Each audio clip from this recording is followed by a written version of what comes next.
வணக்கம் உறவுகளே, குற்றால அருவி சேனலுக்கு வருகை தந்த அனைத்து நல்வுள்ளங்களுக்கும் என் மனமார்ந்த நன்றிகள். இன்னைக்கு நம்ம சேனல்ல இட்லி வச்சு 2 டைப் ஆஃப் ரெசிபி எப்படி செய்யறதுன்னு தான் பார்க்க போறோம். குழந்தைங்கள்ல இருந்து வயசானவங்க வரைக்கும் எல்லாருக்குமே ரொம்ப ஆரோக்கியமான உணவுனா அது இட்லி மட்டும்தான். என்னதான் ஆரோக்கியமான உணவுனாலும் இந்த இட்லியை நிறைய பேருக்கு பிடிக்கிறது இல்லை. இட்லி சாப்பிட மாட்டேன்னு சொல்றவங்களுக்கும், இட்லியா சாப்பிட்டு போர் அடிக்குது அப்படின்னு சொல்றவங்களுக்கும் இந்த ரெசிபியை செஞ்சு கொடுங்க. கண்டிப்பாக விரும்பி சாப்பிடுவாங்க. இப்போ இட்லியை இந்த மாதிரி கட் பண்ணிக்கலாம். நான் இன்றைக்கி 9 இட்லி எடுத்திருக்கேன். இப்போ இட்லியை இந்த மாதிரி சின்ன சின்ன பீசஸாக கட் பண்ணி எடுத்துக்கலாம். பாருங்கள், இந்த சைஸ்க்கு எடுத்துக்கோங்க. இதை விட ரொம்ப சின்னதாக போட்டுற வேணாம். இதே மாதிரி எல்லா இட்லியும் நம்ம குட்டி குட்டியாக கட் பண்ணி எடுத்துக்கலாம். நான் இன்றைக்கி 2 டைப் ஆஃப் ரெசிபி செய்கிறதுனால 1 இட்லி எடுத்துருக்கேன். இப்போ இது எல்லாத்தையுமே இந்த மாதிரி சின்ன சின்ன பீசஸாக கட் பண்ணி எடுத்துட்டேன். இப்போ நம்ம ஃபஸ்ட்டு மசாலா இட்லி எப்படி ரெடி பண்ணலான்னு பார்க்கலாம். ஸ்டவ் ஆன் பண்ணி ஒரு பேன் வச்சுக்கலாம். பேன் நல்லா ஹீட் ஆனதும் கொஞ்சமாக ஆயில் சேர்த்துக்கிறேன். ஆயில் நல்லா ஹீட் ஆனதும் கொஞ்சமாக கடுகு நல்லா பொரிஞ்சதுக்கப்புறமா ஒரு 1/4 டீஸ்பூன் அளவுக்கு பெருஞ்சீரகம்.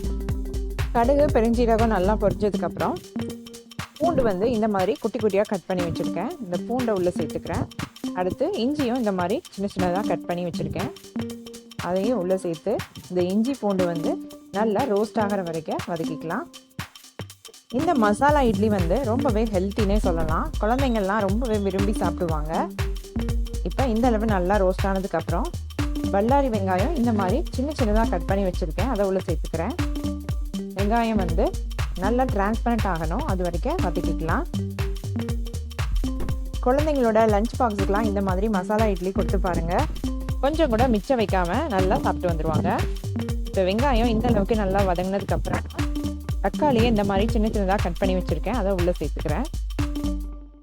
தக்காளி வெங்காயம் ஓரளவுக்கு நல்லா வதங்கினதுக்கப்புறமா நான் கொஞ்சமாக கேப்சிகமாக எடுத்து குட்டி குட்டியாக கட் பண்ணி வச்சுருக்கேன். அதை உள்ளே சேர்த்துக்கிறேன். நான் இன்றைக்கி தக்காளி வெங்காயம் கேப்சிகம் மட்டும்தான் இதில் ஆட் பண்ணியிருக்கேன். உங்களுக்கு வேணும்னா நீங்கள் ஏதாவது வெஜிடபிள்ஸ் கூட ஆட் பண்ணிக்கலாம். கேரட்டு, பீன்ஸு அந்த மாதிரி ஆட் பண்ணிக்கலாம். இல்லைன்னா கேரட்டை துருவி கூட சேர்த்துக்கலாம். இப்போ இது எல்லாத்தையும் நல்லா இந்த மாதிரி கலந்து விட்டதுக்கப்புறமா தேவையான அளவு உப்பு சேர்த்துக்கலாம். நம்ம இட்லி மாவுலையும் உப்பு சேர்த்துருப்போம், அதனால உப்பு பார்த்துட்டு சேர்த்துக்கோங்க. ஒரு 1/4 டீஸ்பூன் அளவுக்கு மஞ்சள் தூள், 1 டீஸ்பூன் அளவுக்கு மிளகாய் தூள் சேர்த்துக்கிறேன். கொஞ்சமாக கரம் மசாலா தூள் சேர்த்துக்கிறேன். இது எல்லாத்தையும் சேர்த்து நல்லா இந்த மாதிரி வதக்கிக்கலாம். மசாலாவோட பச்சை ஸ்மெல் போகிற வரைக்கும் இந்த மாதிரி நல்லா வதக்கிட்டு மசாலா ஸ்மெல் நல்லா போனதுக்கப்புறமா இதில் 1 டீஸ்பூன் அளவுக்கு டொமேட்டோ கெச்சப் சேர்த்துக்கிறேன். இப்போ இது எல்லாத்தையும் நல்லா மிக்ஸ் பண்ணி விட்டுட்டு இந்த நம்ம சேர்த்துருக்கிற வெங்காயம், தக்காளி, கேப்சிகம் எல்லாமே நல்லா குக் ஆகணும். அதனால கொஞ்சமாக தண்ணி சேர்த்து ஒரு 5 நிமிஷத்துக்கு குக் பண்ணி எடுத்துக்கலாம். இந்த மசாலா இட்லி பண்ணுறதுக்கு நம்ம இட்லியை அப்படியே வேக வச்சு கட் பண்ணி தான் சேர்த்துக்க போகிறோம். அதனால இது ரொம்பவே ஹெல்த்தி. இப்போ பாருங்கள், நம்ம சேர்த்த தண்ணி எல்லாமே நல்லா இந்த மாதிரி சுண்டி தக்காளி, வெங்காயம், கேப்சிகம் எல்லாமே நல்லா குக் ஆயிடுச்சு. இந்த அளவுக்கு நல்லா குக் ஆனதுக்கப்புறமா நம்ம கட் பண்ணி வச்சுருக்கிற இட்லியை உள்ளே சேர்த்துக்கலாம். இட்லியை ரொம்ப பெருசு பெருசாக கட் பண்ணாமல் இந்த சைஸ்க்கு கட் பண்ணிங்கன்னா குழந்தைங்க போக் வச்சு எடுத்து சாப்பிட்றதுக்கு ரொம்பவே வசதியாக இருக்கும். இப்போ நம்ம கட் பண்ண இட்லி எல்லாம் உள்ளே சேர்த்துட்டு இதை இப்போ நல்லா மசாலாலாம் படுற மாதிரி பரட்டி விட்டுக்கலாம். இப்போ இந்த மாதிரி எல்லா இட்லிலையும் மசாலா படுற மாதிரி ஒன்று போல் மிக்ஸ் பண்ணி விட்டுறலாம். நிறையா ஃபங்க்ஷன் வீட்டிலலாம் பார்த்தீங்கன்னா எல்லா டிஃபனுமே காலி ஆயிரும். ஆனால் இந்த இட்லி மட்டும் மீந்து போயிடும். அந்த மாதிரி மீந்து போன இட்லியை வேஸ்ட் பண்ணாமல் நம்ம இந்த மாதிரி மசாலா இட்லி, சில்லி இட்லின்னு செஞ்சு கொடுத்தோம்னா குழந்தைங்கள்லேருந்து பெரியவங்க வரைக்கும் எல்லாருமே விரும்பி சாப்பிடுவாங்க. நம்மளுக்கு இட்லியும் வேஸ்ட் ஆகாமல் இருக்கும்.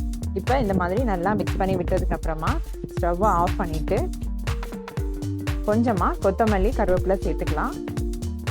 நான் கொஞ்சமாக கருவேப்பிலையை இந்த மாதிரி குட்டி குட்டியாக கட் பண்ணி வச்சுருக்கேன். அதை தூவிக்கிறேன். அவ்வளோதான், நம்மளோட சூப்பரான மசாலா இட்லி ரெடி ஆயிடுச்சு. அடுத்து நம்ம பண்ண போகிறது சில்லி இட்லி. அதுக்கு ஆயில் இந்த மாதிரி ஹீட் பண்ணிவிட்டு நம்ம கட் பண்ணி வச்சுருக்க இட்லியை இந்த மாதிரி உள்ளே சேர்த்து லைட்டாக கிறிஸ்பி ஆகிற அளவுக்கு ஃப்ரை பண்ணிக்கணும். ரொம்ப கோல்டன் ப்ரௌன் வர அளவுக்கு நீங்கள் குக் பண்ணிங்க அப்படின்னா அது வந்து ரொம்ப மொறுமொறுன்னு ஆயிரும். இப்போ பாருங்கள், இந்த அளவுக்கு இட்லியோட கலர் வந்து லைட்டாக சேஞ்ச் ஆனால் போதும். இந்த மாதிரி எல்லா இட்லியுமே நம்ம ஆயிலில் ஃப்ரை பண்ணி எடுத்துக்கலாம். நீங்கள் ஆயிலில் டீப் ஃப்ரை பண்ண வேணாம்னு நினச்சிங்கன்னா கொஞ்சமாக ஆயில் சேர்த்து ஷாலோ ஃப்ரை கூட பண்ணிக்கலாம். இப்போ இதே மாதிரி எல்லா இட்லியுமே நம்ம பொரிச்சு எடுத்துக்கலாம். 1 வயசு குழந்தைங்கள்லேருந்து வயசானவங்க வரைக்கும் எல்லாருக்குமே ரொம்பவே ஆரோக்கியமான இட்லியை இந்த மாதிரி எண்ணெயில் பொரிச்சா அதோட சத்துக்கள் நம்மளுக்கு கிடைக்குமா அப்படின்னு தான் எல்லாரும் யோசிப்பீங்க. ஆனால் வந்து இது நம்ம எப்போயாவது செஞ்சு சாப்பிட்டுக்கலாம், அடிக்கடி செஞ்சு சாப்பிட வேண்டாம். இப்போ கொஞ்சமாக ஆயில் சேர்த்து ஆயில் ஹீட் ஆனதும் பூண்டும் இஞ்சியும் குட்டி குட்டியாக கட் பண்ணி வச்சுருக்கேன், அதை உள்ளே சேர்த்துக்கிறேன். இந்த பூண்டும் இஞ்சியும் நல்லா ரோஸ்ட் ஆகணும். இந்த அளவுக்கு நல்லா ரோஸ்ட் ஆனதுக்கப்புறம் பல்லாரி வெங்காயத்தை இந்த மாதிரி ஸ்கொயர் ஷேப்பில் கட் பண்ணி வச்சுருக்கேன், அதை உள்ளே சேர்த்துக்கிறேன். வெங்காயம் சேர்த்ததுக்கப்புறம் நல்லா இந்த மாதிரி வதக்கிக்கலாம். வெங்காயம் வந்து ஓரளவுக்கு டிரான்ஸ்பரண்ட் ஆகணும். இந்த சில்லி இட்லியாக குழந்தைங்க எல்லாருமே ரொம்பவே விரும்பி சாப்பிடுவாங்க. அதனால் நீங்கள் முடிஞ்ச வரைக்கும் ஆயிலில் டீப் ஃப்ரை பண்ணுறதுக்கு பதிலாக ஷாலோ ஃப்ரை பண்ணிவிட்டு இந்த மாதிரி சில்லி இட்லி பண்ணி கொடுங்க. இப்போ நான் கொஞ்சமாக கேப்சிகம் இந்த மாதிரி ஸ்கொயர் ஷேப்பில் கட் பண்ணி வச்சுருக்கேன், அதையும் உள்ளே சேர்த்து நல்லா இந்த மாதிரி வதக்கிக்கலாம். இப்போ இந்த வெங்காயமும் கேப்சிகமும் ஒரு 3/4 பதம் அளவுக்கு நல்லா வதங்கினதுக்கு அப்புறமா இதில் நம்ம தேவையான அளவு உப்பு சேர்த்துக்கலாம். நம்ம இட்லியில் உப்பு சேர்த்துருப்போம், அப்போ நம்ம சாஸ்லாம் சேர்க்க போகிறோம், அதுலேயும் உப்பு இருக்கும், அதனால் உப்பு வந்து கம்மியாகவே சேர்த்துக்கோங்க. இப்போ 1 டீஸ்பூன் அளவுக்கு சோயா சாஸ் சேர்த்துக்கிறேன்.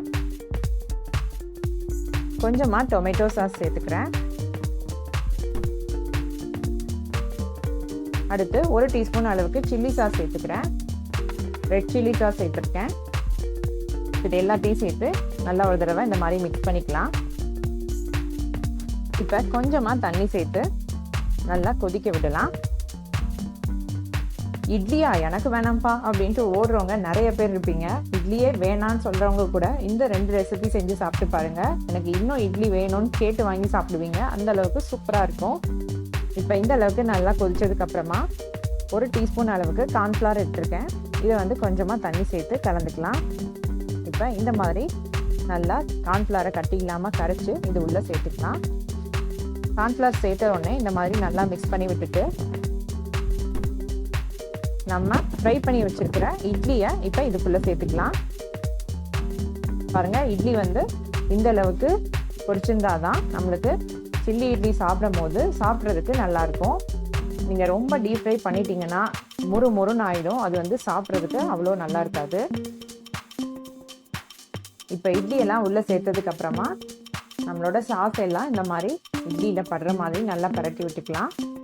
அவ்வளோதான், நம்மளோட சூப்பரான சில்லி இட்லியும் ரெடி ஆயிடுச்சு. கடைசியாக கொஞ்சமாக கருவேப்பிலை கட் பண்ணி வச்சுருக்கேன், அதை உள்ளே சேர்த்துக்கிறேன்.